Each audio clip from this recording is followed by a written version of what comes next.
all flesh shall perish together, and man shall turn again unto dust. Job 34:15. Only ashes remain of those who inhabited the world of the Bible. But beneath these desolate sands lie secrets of their encounter with the divine. Today, in the footsteps of the ancients, archaeologists are seeking to unearth those secrets. Did the children of Israel leave behind tangible clues as they followed Abraham and joined in a covenant with God? Does evidence endure of their delivery from bondage in Egypt by Moses? Do clues await discovery which can verify the miraculous deeds of Jesus? Can archaeology corroborate the events which the Bible says took place here thousands of years ago? In general, the record is good, despite the fact that there remain deep mysteries and dark secrets of things which don't work out and things which we don't understand and probably never will. What draws archaeologists from all over the world to this ancient landscape? I was enthralled with the notion that the Bible was not just some sort of mystical document that had appeared out of nowhere, but that it was rooted in soil, in rocks, in the ground of antiquity, and that it involved real people. As the 21st century beckons, how is this passion for the past enlivened by the latest marvels of science? Technology is transforming the field. Archaeology has really opened doors to our understanding of the Bible that was never available to us before. Today, the most advanced tools of science are being used to examine the holiest of lands, as archaeologists attempt to solve the mysteries of the Bible.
The once ancient landscape of the Holy Land is now dominated by the modern, where centuries before stood humble towns of mud bricks, radiant new cities thrive. But buried directly beneath these modern dwellings, sometimes just below the surface, is the living history of the Bible. Among the hundreds of sites throughout Israel where the biblical past is being resurrected is the ancient city of Beersheba. Here, archaeologists have discovered 9 separate levels of settlement, dating back more than 3,000 years. It is in these ancient streets, according to the Bible, that Abraham, patriarch of the Jewish people, once walked. The Bible also tells us that Abraham, in a critical search for water, obtained the rights to use a well here. Tradition holds that this is Abraham's well, but as yet no archaeological evidence has emerged to confirm it. At Beersheba and throughout the Holy Land, one tantalizing question persists. How does the history being unearthed here compare to the account passed down in the Bible? The archaeological account, more often than not, coincides with the biblical account of what happened. The Bible as a book, as a history book, is generally reliable, insofar as we can check it. The science of archaeology, barely a century old, has but scratched the surface of Israel's hidden treasures. Surprisingly, however, in that short span of time, the Holy Land has already yielded a wealth of illuminating secrets.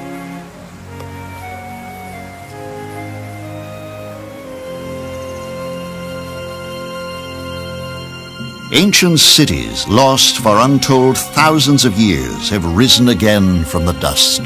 Almost all we know of these cities and the events said to have occurred there, we have learned from one source, the Bible.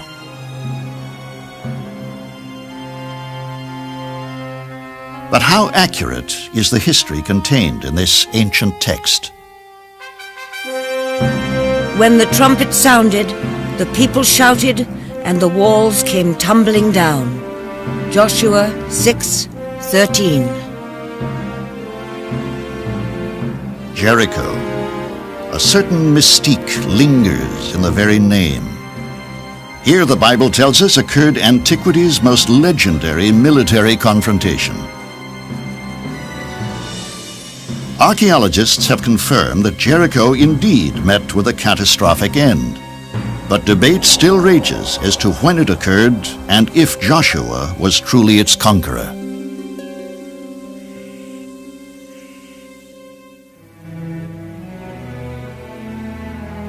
Capernaum, the hallowed home of Jesus on the Sea of Galilee. According to the Bible, more of Christ's miracles were performed here than in any other city. It was in Capernaum that his legend as a teacher took root.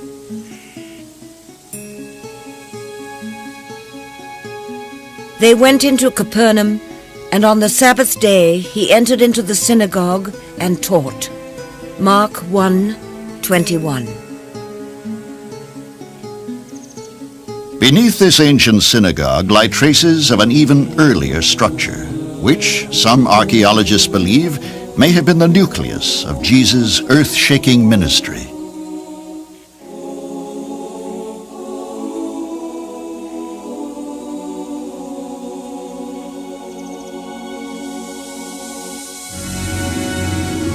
Megiddo, better known by a name which inspires awe to this day, Armageddon. Looming over one of the most strategic regions of the ancient Near East, it was the bloody site of 3,000 years of war. Here, the book of Revelation foretells one final battle between good and evil will be waged. I saw the beast and the kings of the earth gathered together to make war against him that sat on the horse, and against his army. Revelation 19:19.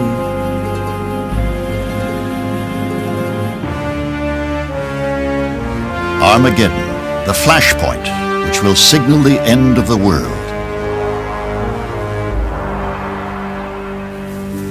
In the rubble of such ancient cities, archaeologists painstakingly unearth the biblical past. The Bible is their treasure map, but it's also the prime focus of their scrutiny.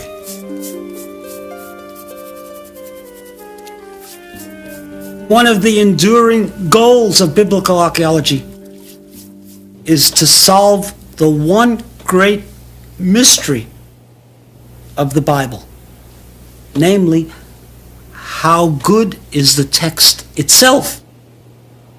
How closely does the Isaiah which we read match the words which Isaiah himself must have said in Jerusalem 2,500 years ago?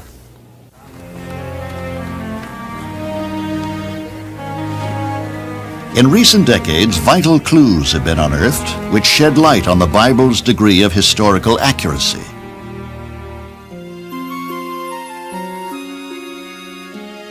Perhaps the most significant is a tiny silver scroll found in an ancient tomb near Jerusalem. Inscribed upon it is a priestly blessing identical to one cited in the Hebrew Bible.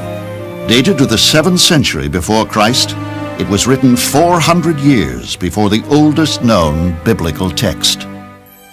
The Lord bless thee and keep thee. The Lord make his face shine upon thee, and be gracious unto thee. The Lord lift up his countenance upon thee, and give thee peace. Numbers 6:24. It is word for word identical with the text which we have of that passage, and therefore it encourages us to have confidence in the validity of the received texts as it has been passed down.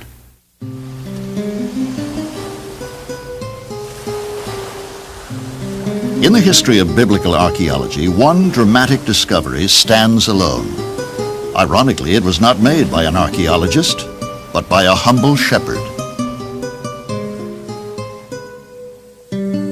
On a sweltering day in 1947, a young Bedouin stumbled upon a nearly inaccessible cave in the rugged cliffs overlooking the Dead Sea. Inside, within several earthen jars, he found the Dead Sea Scrolls. By sheer accident, he had discovered an ancient library illuminating the very origins of Jewish faith. Among the 800 scrolls are the oldest known versions of all but one of the books of the Hebrew Bible. The rest offer a fascinating glimpse into the religious climate into which Jesus was born. For over 40 years, scholars have been carefully reconstructing the thousands of tiny fragments of this ancient jigsaw puzzle. Only now are the scrolls beginning to yield their secrets. In their quest for such biblical wonders, archaeologists come equipped with the exacting techniques of an established science. But it was not always so. A century ago, those who dug here were mere amateurs, with no scientific discipline to guide them. How did biblical archaeology come into being? Who invented the means to explore our biblical roots?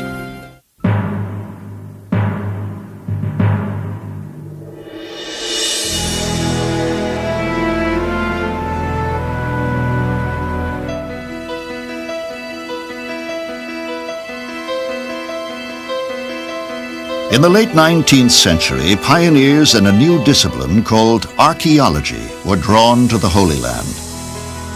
Their goal, to determine the accuracy of the history chronicled in the Bible.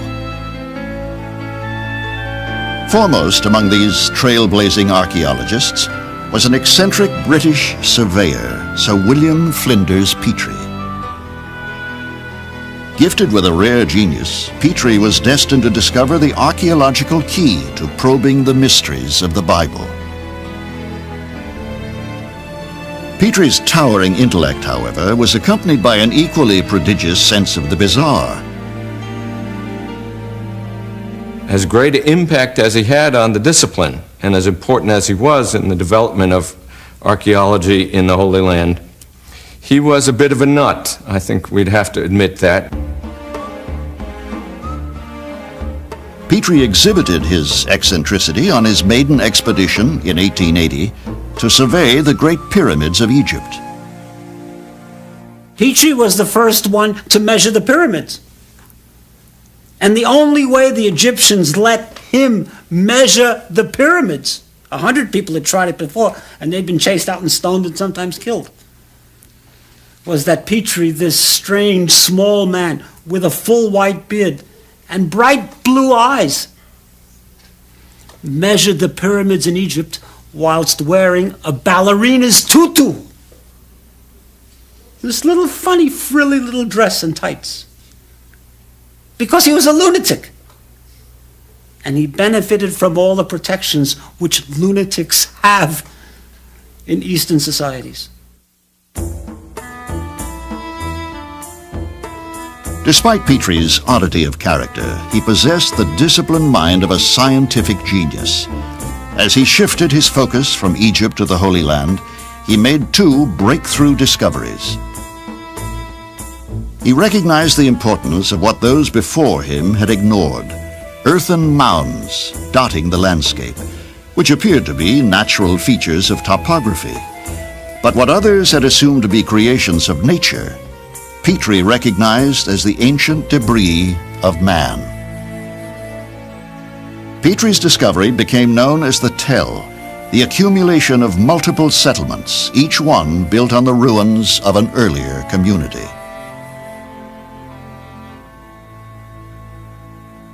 He understood, as many did not before him, that these mounds, these tells, these buried cities in Palestine had been formed layer after layer, one above the other. And the deeper you go, the earlier you go. P.O.E.'s subsequent discovery was revolutionary. Buried within the strata of the Holy Land, he discovered the key to reconstructing a chronology of all of biblical history. Once again, his observant eye perceived the significance of what others had considered worthless. In the humblest of man-made objects, pottery, he saw archaeological treasure. Each layer in which he dug contained its own unique type of ceramics. Each type was a product of a distinct generation of artisans from the world of the Bible. The styles, the shapes, the forms, the decoration, the polishing changes from time to time. And you could put these in a sequence and get a relative dating, which he called sequence dating. This is the most important tool for dating ancient Near Eastern archaeological levels. P.O.E. is responsible for that, and that's why he's rightly called the father of Palestinian archaeology. In 1943, Sir Flinders Petrie died at the age of 91, after making unusual arrangements for his rare genius to transcend the grave. When he died in Jerusalem, he had his head amputated, and it was deposited at the American School in Jerusalem in formaldehyde, and it stayed there for decades until it was moved to the Victoria Museum in England. And I think this says it all. Sir Flinders believed that he was so brilliant and so smart that he wanted his brain and all that was in it left to posterity. Sir Flinders Petrie had opened the doors of enlightenment for a new generation of archaeologists. But it would be left to yet another genius with an intellect as towering as Petrie's to lead the way. His name was William Foxwell Albright. W.F. Albright is certainly the pivotal figure in 20th century biblical archaeology. What Sir Flinders Petrie and others had done before him, he really refined in a significant way. And so he was the master historian, the master who could put it all together. He was almost like a computer. You'd put in a new fact and everything would jiggle and reassemble to have a new synthesis. In 1919, Albright began concentrating his genius at digs throughout the Holy Land. He came equipped with an encyclopedic knowledge of the Bible and a fluent mastery of the languages of the ancient Near East. His precise and painstaking efforts to unearth proof of biblical history became a model for all others to follow. Today, much of Albright's agenda remains unachieved, but he deserves to be remembered as the founder of the discipline. He believed that archaeology and the Bible belonged together, that you could not separate them, that either discipline would suffer if pursued in isolation, and that was his fundamental concern from the beginning of his career to the very end. After excavating 16 years in the Holy Land, Albright returned to America, where he exerted enormous influence as an author and instructor.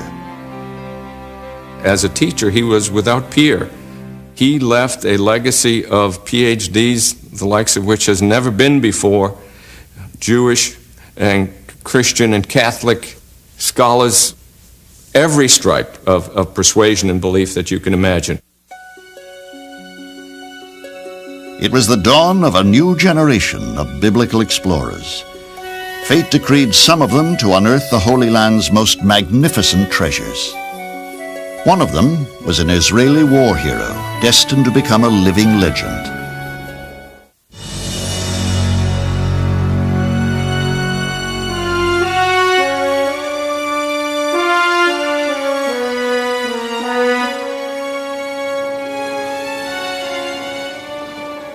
When Israel rose again as a modern state in 1948, one driven patriot emerged as its most outstanding archaeologist. His name was Yigael Yadin. But Yadin was more than an archaeologist. He was one of Israel's most brilliant military commanders. As the Army's chief of staff, he helped Israel win its independence.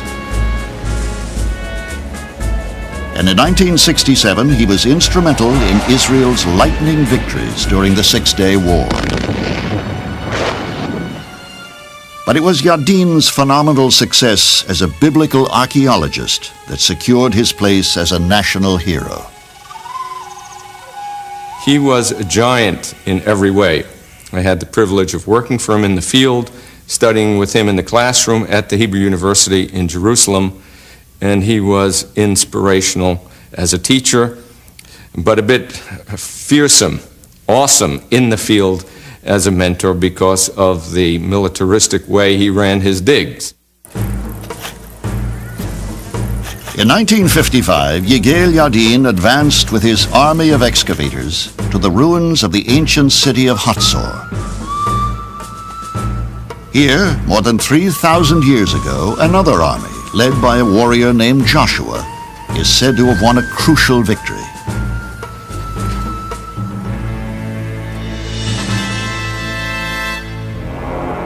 Joshua at that time turned back and took Hatzor, and smote the king thereof with the sword. And they smote all the souls that were therein with the sword, utterly destroying them, and he burnt Hatzor with fire. Joshua 10:10.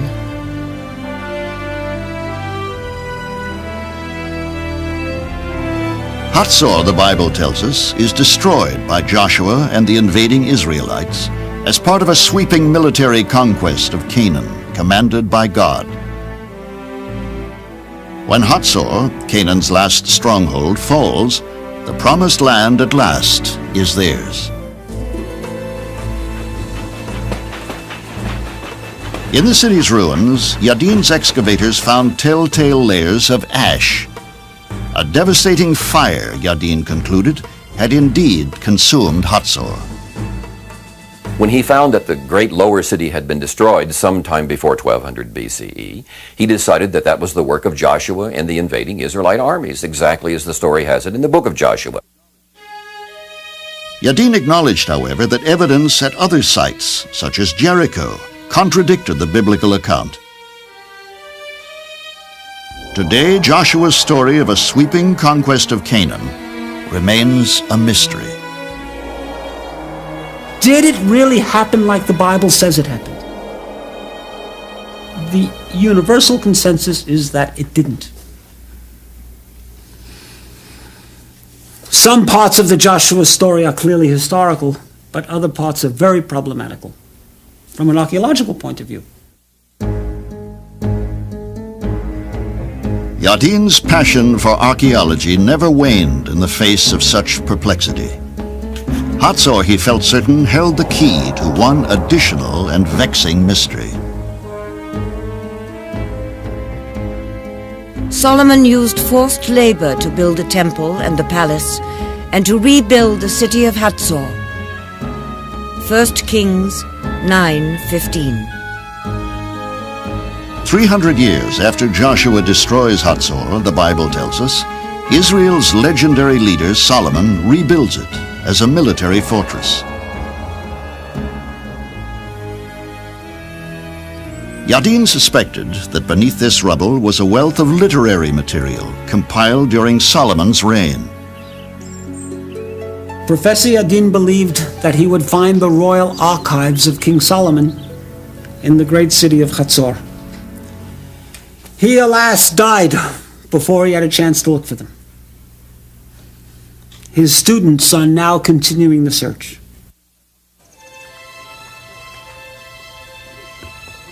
At Hatzor today, the search for the archive is being led by Yigael Yadin's protege, Amnon Ben Tor. The orientation is, but there is nothing similar to it if you look at this criticism.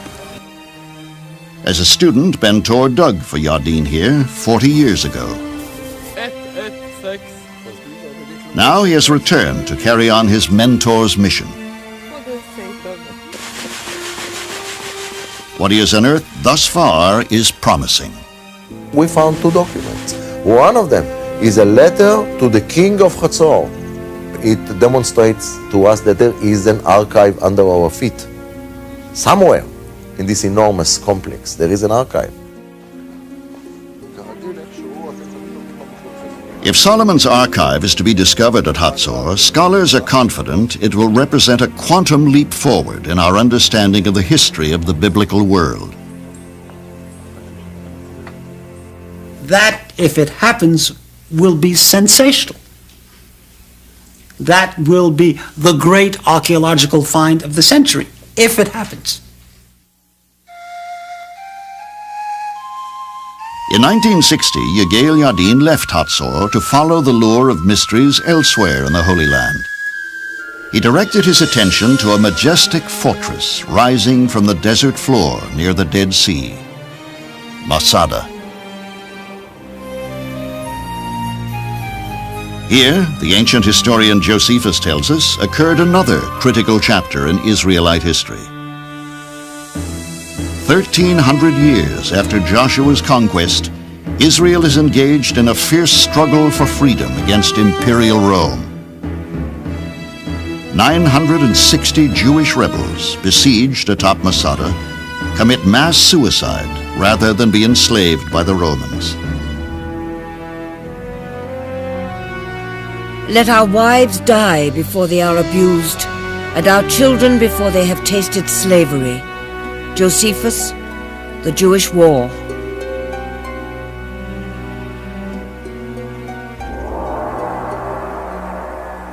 After 2 years of painstaking work, Yadin discovered both support and contradiction of the Josephus account. He was elated to find 11 pottery fragments etched with names. These coincided with Josephus' description of how the rebels drew lots to determine their fate. With these bits of clay, perhaps, the rebels decided who was to take the lives of their fellow patriots.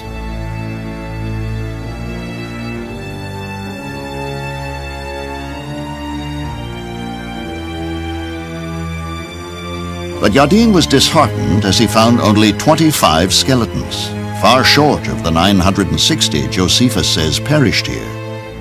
Unanswered questions and mysteries still persist. Masada is a fabulous site. It was well excavated. It is now being published in the final reports. And the results will be interesting to scholars in many fields. But exactly to what degree that story confirms the historicity of the accounts in Josephus probably should remain an open question. At Masada, Yadin launched a bold new approach to archaeology. For the first time, masses of volunteers aided in a major excavation. 2 of these eager recruits were a young newlywed couple, Eric and Carol Myers. Caught up in Yadin's vision of Masada, they decided to spend their honeymoon in a romantic quest for their biblical roots. I followed my heart. I followed adventure. I followed the idea of doing something that I had always wanted to do. And I think that Eric felt pretty much the same way. It was an adventure that we'll never forget. And climbing up the rock at daybreak and seeing rosy-colored dawn break over the rock of Masada and over the hills of Edom in Moab on the other side of the Dead Sea in Jordan was just thrilling, and I'll never get that picture out of my mind. The tone and excitement that was set in that excavation enthralled us in a way that made us do it for the rest of our lives. For Eric and Carol Myers, Masada was only the beginning of one of biblical archaeology's most illustrious partnerships.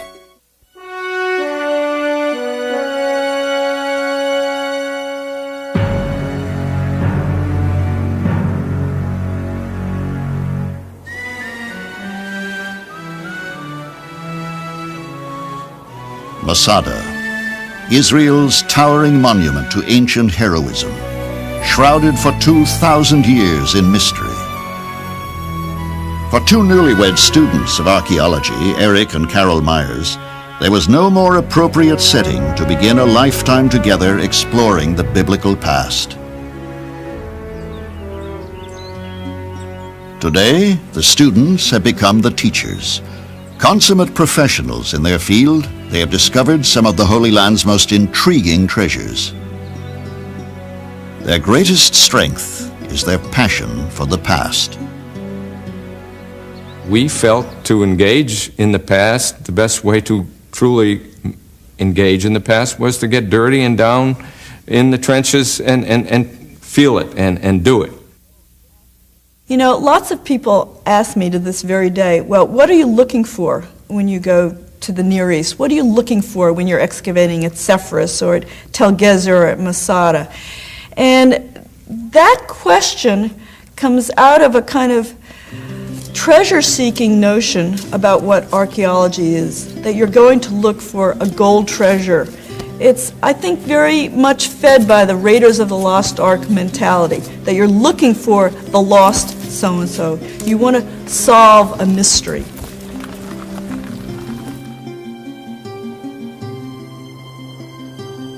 Ironically, the Myers were to discover a treasure in an uncanny parallel to the exploits of Indiana Jones. July 2nd, 1981. In the hills of Galilee, Eric and Carol Myers were excavating the ancient city of Nabratin.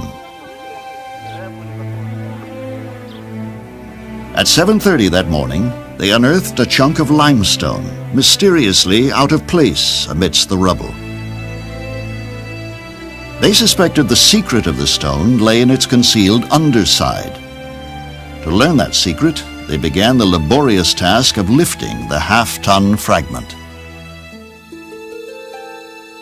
It was only after we had gotten it right side up and we all had a chance to look at it that I think the full weight and meaning of the discovery was acknowledged by me and by my colleagues. What Eric and Carol Myers resurrected from the ruins that morning would capture the imagination of millions.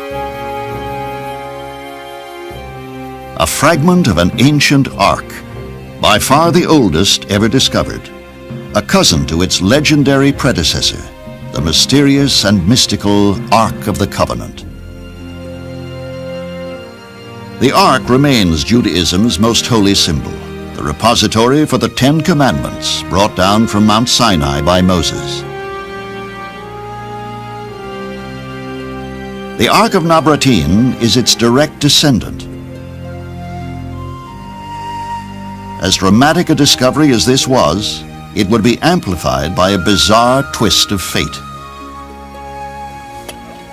On that same day, in 1981, that the Myers found the Ark, moviegoers were cheering a new hero named Indiana Jones. His quest for the Ark of the Covenant had primed the public appetite. What we were quick to emphasize to our press officer was that we had not found a fragment of the biblical Ark of the Covenant, but only of its religious descendant in terms of synagogue archaeology. He said, that doesn't matter. You discovered an Ark. Overnight, the Myers propelled biblical archaeology into the mainstream. But sudden celebrity never deflected them from their chosen mission. In 1987, in the ruins of a city called Sepphoris, they would once again experience the breathless moment of a major discovery. Look at the lovely It began as they unearthed a magnificent mosaic floor. Two hunters, one catching a bird and the other hitting an alligator on the head. It was a meticulous work of pagan art, depicting the adventures of the Roman god Dionysus.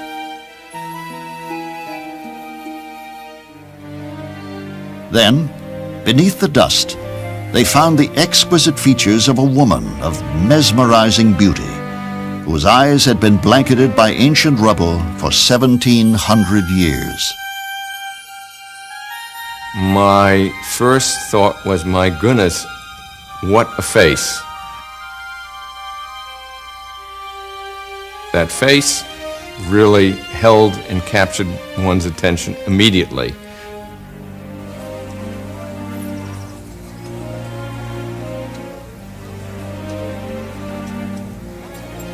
That stare and that look from her eyes really was riveting.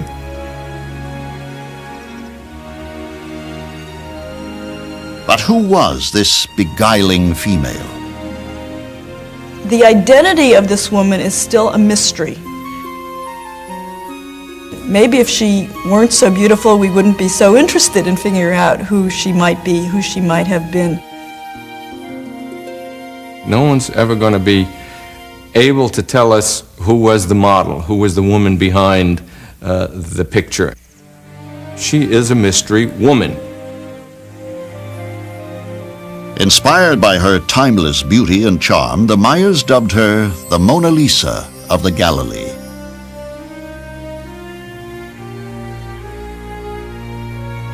From Sepphoris to Nabratin and throughout the Holy Land, Eric and Carol Meyer's journey of discovery is never-ending. As archaeologists, they feel an intimate kinship with the soil they explore. Judaism and Christianity were born on this little plot of land 2,000 years ago. That's what brought me there, that's what keeps me there, that's what continues to fascinate me about that place, and I suspect it will till I die. Today's archaeologists in the Holy Land have one great advantage over their predecessors: high technology.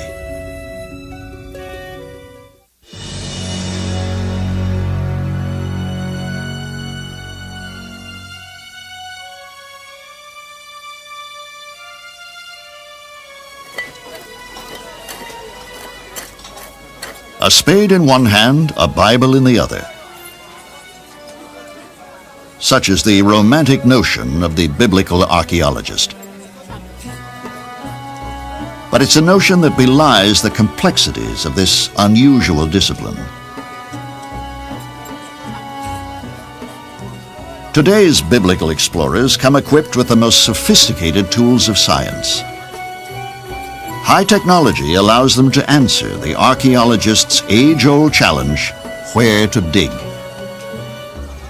Until recently, such a determination could be made based solely on professional instinct.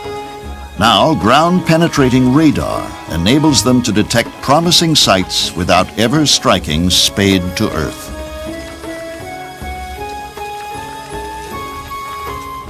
A mobile radar unit sends electromagnetic impulses into the earth.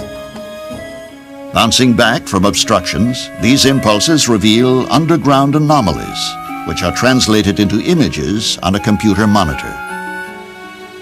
The radar can detect artifacts, buildings, even entire buried cities.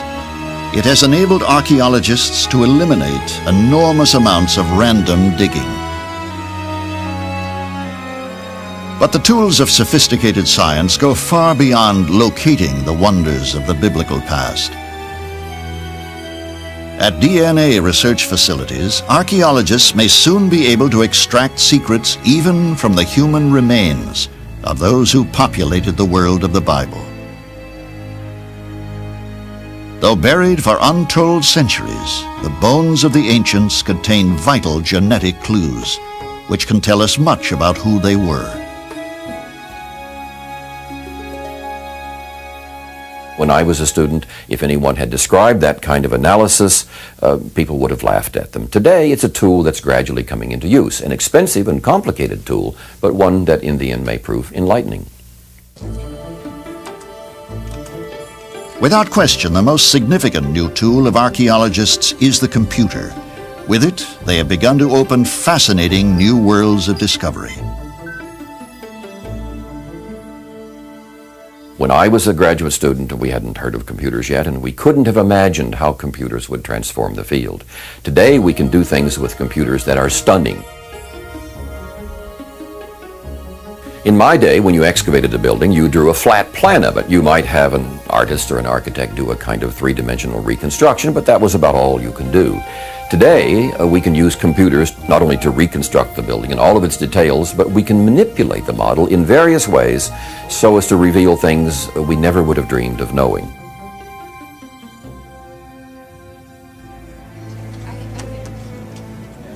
At Princeton University, computer experts recently took on a daunting challenge to graphically resurrect the ancient city of Jerusalem. It was a problematic project for Dr. Oleg Grabar and his task force, for though Jerusalem has endured since the days of antiquity, its ancient face has become obscured by the modern. The city of today is cluttered with buildings, with people, with TV aerials, with all kinds of new things. They take away from what the city did look like in the past.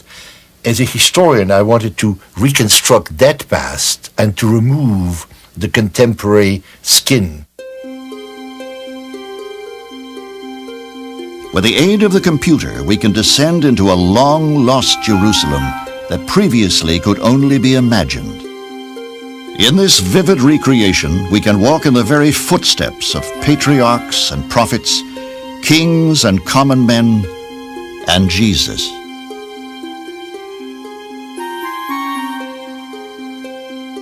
Marvels of technology such as this continue to revolutionize the field of archaeology. But veterans in the discipline realize that even the most advanced tools of science will always have limits. Sometimes people have the notion that new scientific techniques will render old-fashioned, hand-done fieldwork obsolete, but that's not true.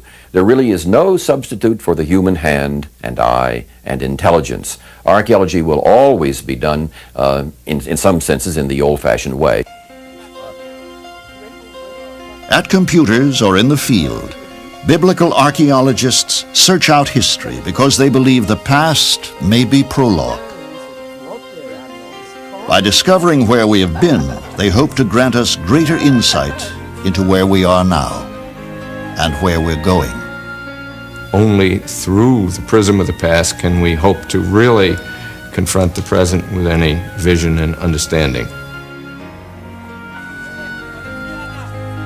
Helping us gain that vision is a new generation of biblical explorers. They carry with them the same dedication and affection for their work as those who have shown them the way.